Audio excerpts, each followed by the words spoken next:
Father, is it over? At long last. No king rules forever, my son.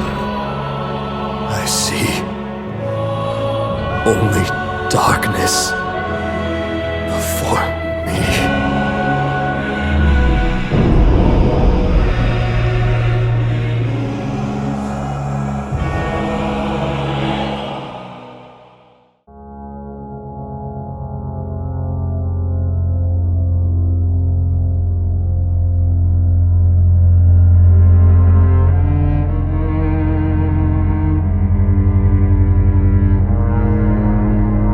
A dark portion of this trilogy of videos dedicated to describing in chronological order the events surrounding Blizzard Entertainment. A vast number of scandals and controversies have negatively affected the company, showcasing the severe damage that corporate greed, immoral and unethical acts can cause to a company's reputation, its employees, its fans and its legacy.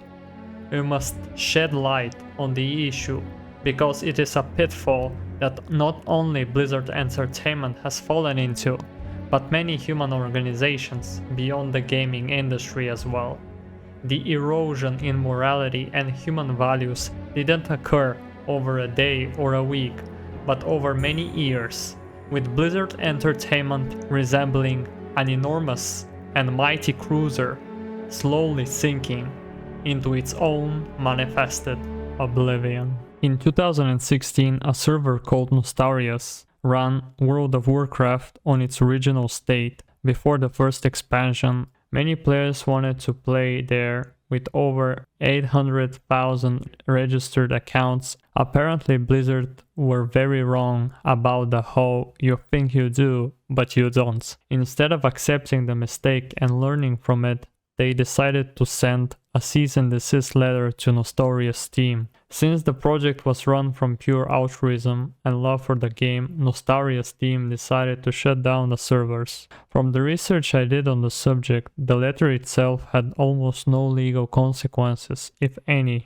and there was little Blizzard can do afterwards in stopping Nostalrius from running. A possible scenario is that the team behind this project wanted the outcry from the fans losing the servers to cause Blizzard to actually consider bringing back the game in its past state. Now, with evidential proof at their disposal that many players want and are willing to play that version of the game, giving them an obvious incentive to do so. Furthermore, a petition from Nostalrius' team was started on April 7, 2016, gathering almost 280,000 signatures to bring back legacy servers. There was an open letter from Mark Kern, a former team lead vanilla World of Warcraft, addressing Mike Morhaime specifically to bring back those servers. If a fan server like Nostalrius can grow for over a year, attracting nearly 1 million fans, think how many would come back to WoW if Blizzard launched official legacy servers. Your last reported numbers were around 5 million accounts, and by all estimates, the current number is much lower now. Why not add another 1 or 2 million subscribers? I would also like to put in a word for the devs who created Nostalrius and launched this whole movement. I've spoken to them, and they are good people. They only put up a legacy server because there was no other way to play. They didn't do it for profit or fame. They did it out of love for the game.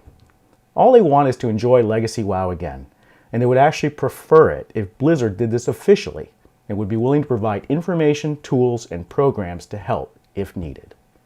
Many popular streamers also have expressed their desire for classic WoW servers. If you've seen my stream ever, you probably heard me do a long rant about why I hate World of Warcraft currently. So what is something I personally was really passionate about in vanilla World of Warcraft, something I really thought was huge for me personally, was the leveling. I thought the leveling was awesome. I loved logging in, being a level 1, and earning my way to being level 60. For most people, leveling to 60 could take months. Months. It really would. In current World of fucking Warcraft, you can get to level 100 by buying it. You can literally buy it. That's absurd. But even if you don't want to buy it, you can legitimately get to level 100 in a day. A fucking day. And the thing is, you'll do it with the same gear all the way from 1 to 100. And on top of that, you will legitimately level, and you'll never even leave the town. You'll get to level 15, and you'll do Dungeon Finder all the way up. I actually liked WoD at first, but it ran out of content, and they added WoD flying, and they added all this other horseshit, and I quit. The thing is, you guys refuse to add your own servers. You refuse to do it. So Nostalrius does it. Even myself, when I heard of Nostalrius the first time, I literally remember saying, I don't know if I want to play Nostalrius, because I don't like private servers. They always try and, take some money under the rug. A lot of private servers do that scummy shit. Nostalrius didn't. They legitimately just got enough money to run the server. We don't want any profit. They literally ran it for just the love of the game. Remember that famous quote from J. Allen Brack? Have you ever thought about adding servers for previous expansions as they were then? No.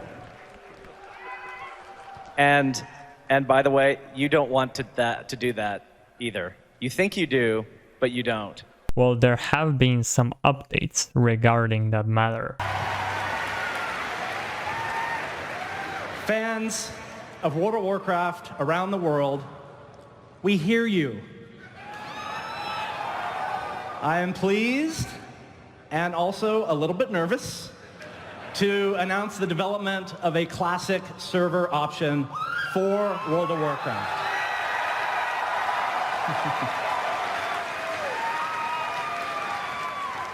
This is a larger endeavor than you might imagine, but we are committed to making an authentic Blizzard quality classic experience. We want to reproduce the game experience that we all enjoyed from the original classic WoW, not the actual launch experience. So please bear with us. It's going to take some time, but it will happen. The game was released on 26th of August 2019, 15 years after its initial launch back in 2004. Over 1 million concurrent viewers were watching classic WoW on Twitch that day. It's not an exaggeration to say that 2018 was a challenging year for Blizzard Entertainment. The company's struggles became evident towards the end of the year, starting with the resignation of the CEO Michael Morhaime. He was succeeded by J. Allen Brack, who had been the executive producer on World of Warcraft. Yep, that same guy. This period marked a significant shift for Blizzard, highlighting a downward trajectory that continued to impact the company's operations and reputation. Speaking of reputation, at BlizzCon the same year, Blizzard teased a significant announcement that turned out to be Diablo Immortal, a mobile game in the Diablo franchise. This review was met with disappointment from the audience, who were predominantly PC gamers. The game trailer, which was published on Diablo's official YouTube channel, received hundreds of thousands of dislikes, reaffirming the same broader stance. Additionally, the game garnered one of the worst user rating scores on Metacritic at the time. The whole event was a PR disaster. I was curious, I see a lot of mechanics that we've kind of been begging for in Diablo 3 in this. Is there any plans to make this playable on PC, or is this strictly mobile forever? Are there any? The current plan is to be on mobile, both Android and iOS.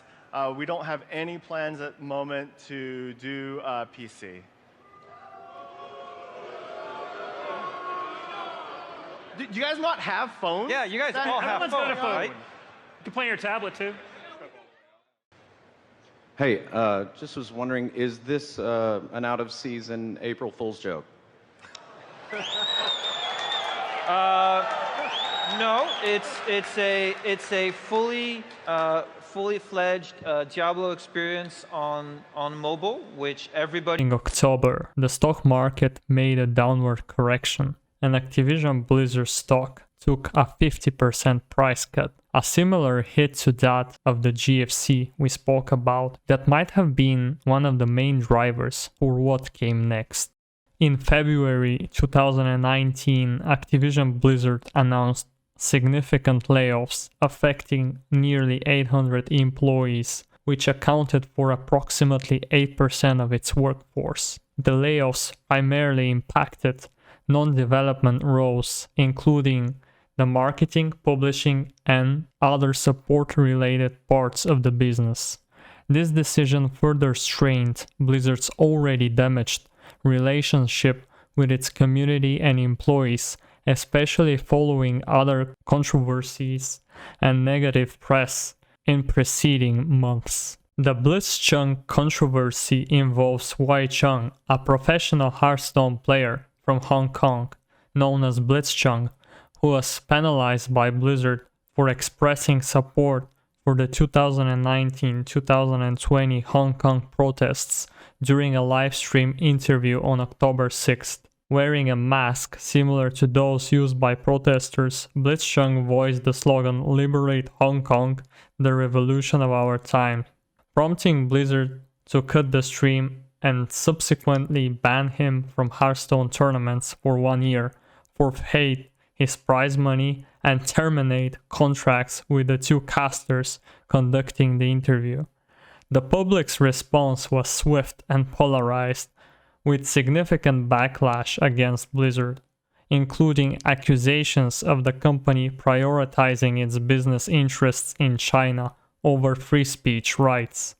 This led to widespread calls for a boycott or walkout by Blizzard employees and a joint letter from US Congress condemning Blizzard's actions and urging the company to reconsider its stance. Blizzard eventually reduced BlizzCon's and casters' bans to 6 months and reinstated his prize money. Between 2017 and 2021, Blizzard Entertainment experienced a significant turnover of high-profile developers and executives, reflecting substantial shifts within the company. This period saw the departure of key figures who had been influential in shaping Blizzard's creative and operational landscape. So they were very skillful. Yeah. In 2020, Activision Blizzard continued cutting people off. This time, the team in Versailles, France, got fired. Blizzard customer support quality got diminished heavily, speaking from experience. A bad thing about mass layoffs is when you find out it's just an accounting trick and helps short-term financial goals in exchange for hurting long-term financial goals. When the company has a bad quarter, if they lay off enough people, their next quarter will look great. This is because the damage from layoffs is generally not felt within such a short time, while the accountants get to shuffle some payroll numbers around. What isn't represented by the number is that layoffs hurt company culture, work ethic, attrition rates, burnout rates, company image, and of course production. Now, if the company does not engage in a growth strat or does not grow fast enough to replace those employees, all of those negative effects become more and more pronounced. There are a ton of reasons for this that can be simplified down to people tend to be different from one another. On the accounting sheet, there are numbers that can be moved around, but in real life, those numbers aren't equivalent, and attempting to do that often leads to bad math, like trying to do algebra with 800 unique variables. A lot of companies know this, but they still do layoffs because the short-term gains make the investors happy and the people making the decisions are never going to be directly affected by it. Executives can send their company into a death spiral and hop over to another company before it collapses. They can even stay on for pay raises because boards tend to give those out to retain executives during company death spirals. It's an entirely broken and inhumane system that needs to change if we want the world to be a better place. Warcraft Reforged was meant to be the renewed, modernized, and polished version of the Warcraft 3 game. The same game which was responsible for the birth of other major games such as Dota and League of Legends, and even their most successful game. However, they completely ruined that endeavor. Reforged released in 2020, facing significant backlash for not meeting fan expectations. Promised features such as enhanced graphics, new cutscenes, and an overhauled UI were either poorly implemented or missing entirely. Additionally, the game launched with numerous technical issues, and Blizzard's handling of user-generated content sparked controversy. The disappointment was compounded by the company's lackluster response to criticism, further damaging Blizzard's reputation. Eventually, they were even forced to allow users the option to refund their purchases. How did you end up being brought into Warcraft 3 Reforged development? Did you reach out to Blizzard or did they reach out to you? I was reached out to. A friend who is still at Blizzard to this day sent me an email asking if I would be interested in working on something based on the Warcraft 3 engine. And of course I said yes. Now, this is a long story as well. It took months to get to a final negotiation point just to get a contract. And ultimately, we started on it, and we actually produced documents, and I got my first and last payment from them for that project just before the 800 layoffs. So there was a 500 layoffs earlier, like around 2007, I want to say. And there was, in 2019, was it? I think there was another 800 layoffs by Activision Blizzard. And after those layoffs, I got ghosted. They stopped talking to me. And I still had one more document that I needed to deliver to sort of fulfill the contract. And so I was waiting. I just left it open. They'd already paid me. So I just left it open, saying if they would come to collect that document. And they never did. And later we find out that they had dramatically slashed the budget for Warcraft 3 Reforged to almost nothing. And now that that's all public information, thanks to Jason Schreier's reporting, you know, I feel much more comfortable being open and honest about just how much they screwed Warcraft 3 Reforged. And it's pretty clear to me that it came from the top. Maybe even Kotick directly. I'm not 100% sure. But it was a monetary thing. They screwed the game that we all wanted to see for money because they thought there was no money in this. And they proved themselves right because they effed the product and now no one wants it. So, sad. When you were working on Reforged, apparently you were brought in later in development. Was it clear when you arrived that it was already screwed? It wasn't screwed when I started. When I started on Warcraft 3 Reforged, it was going really well. It was actually going to be quite impressive. So I got reached out to. So we've got one original campaign designer plus the two who are already at Blizzard. Maybe they didn't have time for this and that's why I was summoned. Not sure. But I brought in Tim Campbell as well, who was one of the best campaign designers for Warcraft 3 and the Frozen Throne. So it would have been amazing if they hadn't cut the budget and basically stopped talking to us. And when I say they ghosted us and they stopped talking to us, I mean they totally ghosted us. Not even an email saying, oops, sorry, it didn't work out, budget got cut. Nothing. Not a fucking word. And this was from a friend, so it kind of hurt in an extra special way. But it wasn't screwed when I started. It did not become abundantly clear that Reforged had been hosed until basically it shipped. Because I still had hope that maybe they'd restricted the budget and they were just focusing on the core game and making those cinematics work and stuff. But they didn't even do that. In fact, there was only one campaign designer for all of Reforged. That's nuts. We're talking about a campaign that took like 9 people 2 years to create for just Reign of Chaos, and they're gonna redo all those maps with new cinematics and everything with one guy? Impossible. So that's just how badly the budget got hosed. But you know what? That's because Blizzard is dead, and now it's just Activision's sock puppet. In 2021, Blizzard implemented a process called stack ranking, in which employees are ranked on a bell curve, and managers must give low ratings to roughly 8% of the staff. those people would receive lower profit sharing bonus money and could hamper them from receiving raises or promotions in the near future. Brian Birmingham, a team lead producer on classic World of Warcraft, avoided those rankings for a long time, but at some point he was forced to do them. He made an ultimatum to the higher-ups that either they reverse those rankings or he would leave. Unfortunately, it was the latter. Blizzard Entertainment has been actively working on its environmental, social, and governance agenda, which encompasses a wide range of initiatives aimed at fostering a more diverse, inclusive, and environmentally responsible company. In their first ESG report, released in 2021, Blizzard outlined commitments to championing their employees, advancing diversity and inclusion, and protecting the planet. It also takes into consideration the interests of our stakeholders identified in a relevance survey, which we carried out for the first time in 2021.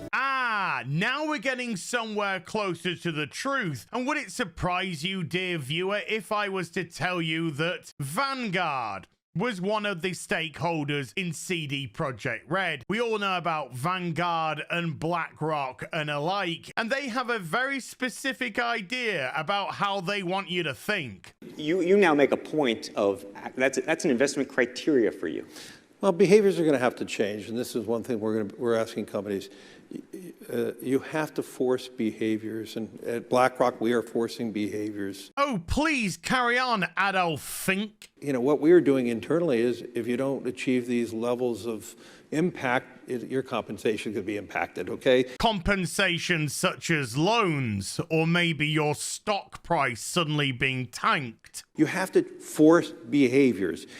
And if you don't force behaviors, whether it's gender or race, or just any way you want to say the composition of your team, you're going to be impacted. Wow, that sounded suspiciously like a threat to me, but what do I know? Of course, this has got nothing to do with any sort of corporate extortion whatsoever. They just so happen to be invested in all of these companies, all of these industries, and seem to somehow dictate everything that goes on within them. Purely coincidental, I guess. They're too deep into this goddamn DIE, DEI, ESG horseshit. By 2022, Blizzard had made further progress, including increasing the representation of women and non-binary employees, appointing their first Chief Diversity, Equity and Inclusion Officer, and launching new inclusive game design initiatives. These steps reflect Blizzard's broader commitment to operating transparently and ethically, ensuring their games and workplace culture are inclusive and reflective of diverse communities. Ironically, the state of California filed a lawsuit in 2021 against the game company Activision Blizzard. The complaint contains numerous examples of how female employees were harassed. It also states that female employees in World of Warcraft team were hit on and humiliated by their superiors. A former CTO is accused of grouping female colleagues at company events and hiring women based on their looks. Women of color had an even harder time being harassed, particularly often, as the complaint reveals. As a result, numerous high-ranking members have already left the company. This includes the president, the head of HR, the game director on Diablo 4, the chief level designer on Diablo 4, and the level designer on World of Warcraft. In addition, many major sponsors such as Coca-Cola, IBM, and others have jumped ship regarding the Overwatch esports league. The lawsuit represents the current low point of the former flagship studio. The only thing I tell them, and this letter, which went out January 20th, 2003, it says it's been 2.5 years since my last memo. Now, how many big companies do you have? The managers out there been 2.5 years since they've heard from the home office. It's been 2.5 years since my last memo. Here are a couple things to keep in mind. And number one, and this is number one every time, this doesn't change. It won't change 2 years from now or 4 years from now or 6 years from now. Number one, we can afford to lose money even a lot of money. We cannot afford to lose reputation, even a shred of reputation. Let's be sure that everything we do in business can be reported on the front page of a national newspaper in an article written by an unfriendly but intelligent reporter. In many areas, including acquisitions, Berkshire's results have benefited from its reputation, and we don't want to do anything that in any way can tarnish it. Last year, Berkshire was ranked by Fortune as the 4th most admired company in the world. This year, we were 3rd in the United States. They just published it. It took us 37 years to get there, but we could lose it in 37 minutes. And that's the message. I mean, we can lose money. It does, nicer to make money, but we'll figure out ways to make money. But we can't lose a shred of reputation, because you don't get it back. And you can, I said 37 minutes, but you can lose it a lot faster than that. You can lose it in 5 minutes. Overwatch 2 faced heavy criticism upon its release due to various issues. Blizzard had initially advertised a rich PvE experience with story mission and hero progression, but these features were either scaled back or entirely missing at launch. This led to widespread disappointment among fans who felt misled by the marketing and frustrated by the lack of new, substantial content. The introduction of controversial monetization system, including the removal of loot boxes in favor of a battle pass and higher prices for in-game items, further fueled the backlash. Technical problems and server issues at launch also contributed to the negative reception. The failure to deliver on these promises further damaged Blizzard's reputation and contributed to the overall negative perception of Overwatch 2. In 2023, Blizzard faced significant challenges in China after failing to renew its licensing agreements with NetEase, its long-term partner in the region. This breakdown resulted in the suspension of Blizzard's popular games such as World of Warcraft and Overwatch in the Chinese market. The failure to reach a deal not only disrupted service for millions of players, but also represented a major setback for Blizzard's business operations and revenue in China. The situation highlighted ongoing issues in Blizzard's international partnerships and further contributed to the company's recent struggles.